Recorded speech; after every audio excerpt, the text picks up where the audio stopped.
He aquí la historia de Dorotea, la sobrina de Mosén Gil, una de las brujas de Bécquer que tantas preguntas ha atraído. ¿Será real? ¿Será mito? Lo que seguro que es leyenda.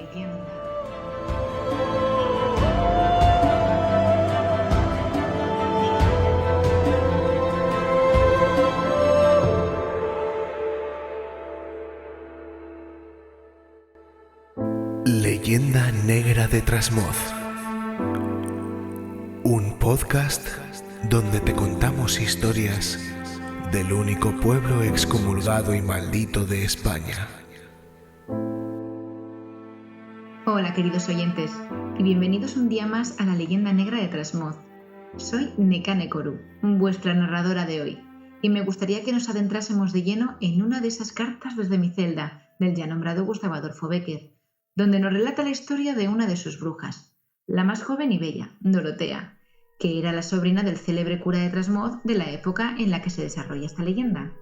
El poeta comienza la carta contando cómo una muchacha que accidentalmente se encuentra a su servicio y de la que describe sus ropajes demasiado bien, le cuenta esta y otras estupendas historias sobre las brujas que habitaron Trasmoz, no sin antes poniéndonos a tono con un ambiente lúgubre y misterioso, donde un reloj antiguo de pared, único resto del mobiliario de los frailes, marcaba las 10 de la noche, el candil que desprendía una tenue luz y que había colocado la muchacha en una esquina de la habitación, el crujir de los techos, el rechinar de las puertas.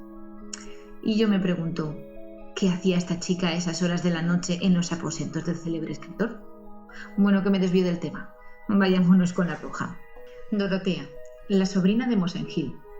Terminadas las continuas guerras entre Aragón y Castilla, y ya en el castillo de Trasmoz abandonada a su suerte, cuando es fama que hubo en el lugar un cura tan exacto en el cumplimiento de sus deberes, tan humilde con sus inferiores y tan lleno de caridad para con los infelices, que consiguió lo que muchos otros exorcistas habían intentado sin éxito: liberar al pueblo de Trasmoz gracias a sus santas plegarias de la incómoda vecindad de las brujas que venían de los lugares más remotos del reino a reunirse en las ruinas del castillo. Tal fue la fama del cura que su nombre, Mosén Gil, el limosnero, llegó a hacerse venerado en todos los pueblos de la comarca. Tras la muerte de su hermana menor, pobre y viuda, vino a parar a casa del caritativo cura su sobrina Dorotea, pues así se llamaba la heroína de esta verídica historia. Contaba escasamente con 18 abriles.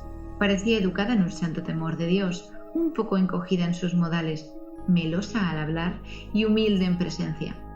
Sin embargo, preciada del atractivo de sus ojos negros y traidores y amiga de emperejillarse y componerse. Vamos, que era muy presumida. Esta afición a los trapos, hablando en jerga de la época, tan general en las muchachas de todas las clases y todos los siglos, doy fe ya que soy mujer y a quien no le gusta ir de compras, y que en Dorotea predominaba exclusivamente a las demás aficiones, era causa continua de los domésticos disturbios entre sobrina y tío, que contando con muy pocos recursos se lo gastaba todo en los más infelices y necesitados de Trasmoz. De vez en cuando, las discusiones a las que daba lugar las peticiones de la sobrina solían agitarse, y ésta le echaba en cara las muchas necesidades a que estaban sujetos y a la desnudez en las que ambos se veían por dar a los más pobres. Mosén Gil, entonces, echando mano de los más deslumbrantes argumentos de su cristiana oratoria, acostumbraba a decirle que no se apresurase por una saya de más o de menos, para los 4 días que se han de estar en este valle de lágrimas y miserias, pues mientras más sufrimiento sobrellevase con resignación y más desnuda anduviese por amor hacia el prójimo, más pronto iría no a la hoguera que se enciende los domingos en la plaza del pueblo, y emperejillada con una mezquina saya de paño rojo franjada en vellorí, sino a gozar del paraíso eterno, danzando en torno a la lumbre inextinguible y vestida de la gracia divina, que es más hermoso que todos los vestidos imaginables. Pero claro, váyale usted con estas evangélicas filosofías a una muchacha de 18 años, amiga de parecer bien, aficionada a los perifollos, con sus ribetes de envidiosa y unas vecinas en la casa de enfrente que hoy estrenan un apretador amarillo, mañana un jubón negro y el otro una saya azul turquesa con unas franjas rojas que deslumbran la vista y llaman la atención de los mozos a 3/4 de hora de distancia. El bueno de Mosén Gil podía considerar perdido su sermón, pues Dorotea, aunque callada pero no convencida, seguía mirando de mal de ojo a los pobres que continuamente asediaban la puerta de su tío. Una tarde, Dorotea se sentó triste y pensativa a la puerta de su casa. Unas mucho, otras poco.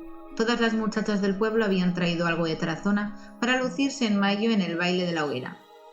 En particular sus vecinas, que sin duda con intención de aumentar su despecho habían tenido el cuidado de sentarse en el portal a coserse sus sayas nuevas. Solo ella, la más guapa y la más presumida también, no participaba en esa alegre agitación, esas prisas de costura, ese animado aturdimiento que preludian entre las jóvenes. Pero Dorotea también tenía aquella noche su quehacer extraordinario. Mosén Gil le había dicho que amasase para el día siguiente 20 panes más de lo acostumbrado, a fin de distribuirlos a los pobres después de la concluida misa. Sentada estaba, pues, a la puerta de su casa la malhumorada sobrina del cura, barajando en su imaginación 1000 desagradables pensamientos, cuando acertó a pasar por la calle una vieja muy llena de jirones y de andrajos, que, agobiada por el peso de la edad, caminaba apoyándose en un palito. «Hija mía», exclamó al llegar junto a Dorotea, con un tono compungido y doliente, «¿me quieres dar una limosna? Que Dios te la pagará con usura en su santa gloria». Esas palabras, tan naturales en los que imploran la caridad pública, en aquella ocasión y pronunciadas por aquella mujer cuyos ojillos verdes y pequeños parecían reír con una expresión diabólica, mientras el labio articulaba su acento más plañidero y lastimoso, sonaron en el oído de Dorotea como un sarcasmo horrible, trayéndole a la memoria las magníficas promesas para más allá de su muerte con que Mosén Gil solía responder a sus exigencias continuas. Su primer impulso fue echar enhoramala a la vieja, pero conteniéndose por respeto a ser su casa la del cura del lugar, se limitó a volverle la espalda con un gesto de desagrado y mal humor bastante significativo. La vieja se aproximó más a la joven. «Hermosa niña, si no por el amor de Dios, por el tuyo propio dame una limosna. Yo sirvo a un Señor que no se limita a recompensar a los que hacen bien a los suyos en la otra vida, sino que les da en esta cuando ambicionan. Primero te pedí por el que tú conoces, ahora torno a demandarte socorro por el que yo reverencio». «Bah, déjeme en paz, que no estoy de humor para oír disparates», dijo Dorotea, que obviamente juzgó loca y chocheando a la haraposa vieja, que le hablaba de un modo para ella incomprensible. «Tú me juzgas fuera de mi juicio, pero te equivocas. Te equivocas porque no solo sé bien lo que yo hablo, sino lo que tú piensas, como conozco igualmente la ocasión de tus pesares».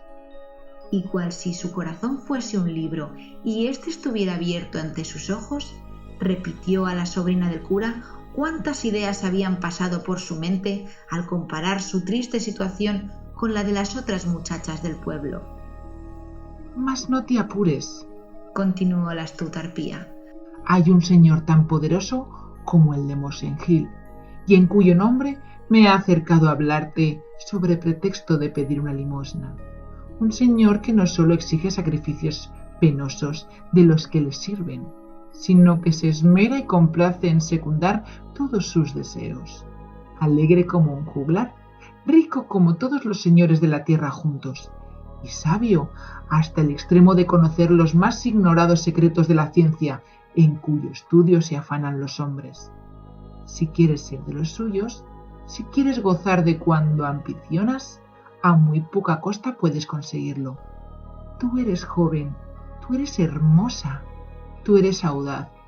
Tú no has nacido para consumirte al lado de un viejo achacoso e impertinente, y al fin te dejará sola en este mundo sumida en la miseria, merced a su caridad extravagante». Dorotea, que al principio se prestó de mala voluntad al oír las palabras de la vieja, fue poco a poco internándose en aquella halagueña pintura de brillante porvenir que podía ofrecerle, y aunque sin desplegar los labios, pareció preguntarle en qué consistía lo que debiera hacer para alcanzar lo que tanto deseaba. La vieja entonces sacó una botija verde que traía oculta en el andrajoso delantal y le dijo: Mosengil tiene a la cabeza de su cama una pila de agua bendita de la que todas las noches, antes de acostarse, arroja algunas gotas pronunciando una oración por la ventana que da frente al castillo. Si sustituyes aquella agua con esta y después del apagado en el hogar dejas las tenazas envueltas en cenizas, yo vendré a verte por la chimenea al toque de ánimas, y el Señor a quien obedezco y que en muestra de generosidad te envía este anillo, te dará cuanto desees. Al decirle esto, le entregó la botija, no sin antes haberle puesto en el dedo, de la misma mano con que la tomaba, un anillo de oro con una piedra hermosa sobre su poderación. La sobrina del cura, que se imaginaba danzando al día siguiente en la hoguera de la plaza, vestida con un lujoso desconocido, al fin cedió a sus gestiones prometiendo obedecerla en todo. Llegó la noche, llegando con ella la oscuridad y las horas aparentes para los misterios y los conjuros, y ya Mosengil, sin caer en la cuenta de la sustitución del agua con un brebaje maldito, dormía con el sueño de reposado propia de los ángeles. Dorotea, después de apagar la lumbre del hogar y ponerse con fórmula de las cenizas, se sentó a esperar a la bruja, pues bruja y no otra cosa podría ser la vieja miserable que disponía de joyas de tanto valor como el anillo y visitaba a sus amigos a tales horas y entrando por la chimenea. Las campanas de la iglesia dieron al fin el toque de ánimas, y Dorotea, que había conservado la firmeza y la sangre fría suficiente para obedecer las órdenes de la bruja, no pudo menos que tumbarse y fijar los ojos con inquietud en el cañón de la chimenea, por donde habría de verla aparecer de un modo extraordinario.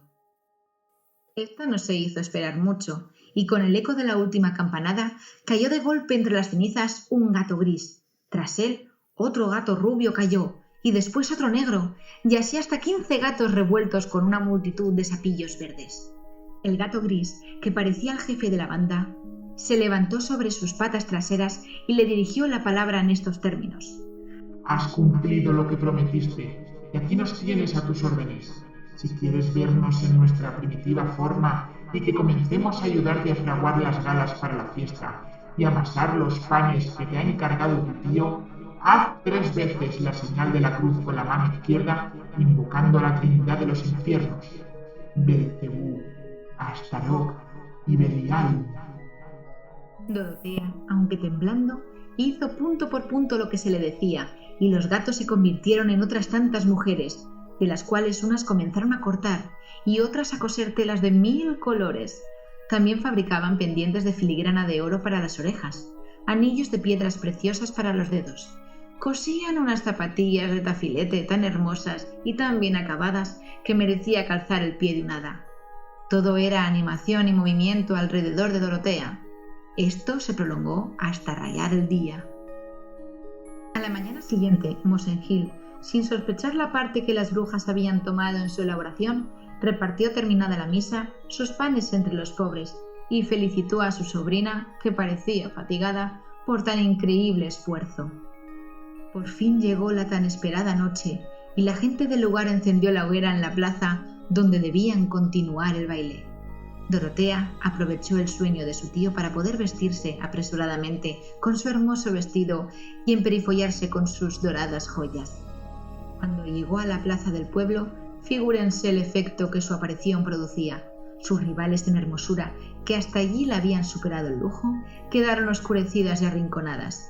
Los hombres se disputaban el honor de alcanzar una mirada de sus ojos y las mujeres se mordían en los labios de despecho.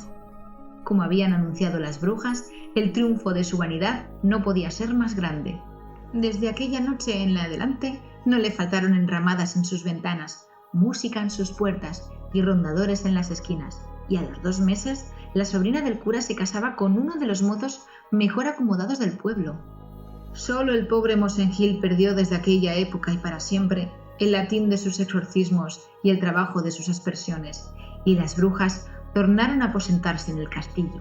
Sobre los ganados cayeron plagas, las jóvenes del lugar se veían atacadas por enfermedades incomprensibles, los niños eran azotados por las noches en sus cunas, y los sábados, después de que la campanada de la iglesia dejara de oír el toque de ánimas, los habitantes de Trasmoz veían pasar una banda de brujas a caballo sobre sus ascobas. iban a celebrar sus endiablados ritos a la sombra de los muros y a la ruinosa atalaya que coronaba la cumbre del monte, en el castillo de Trasmoz. Y hasta aquí la vida de Dorotea.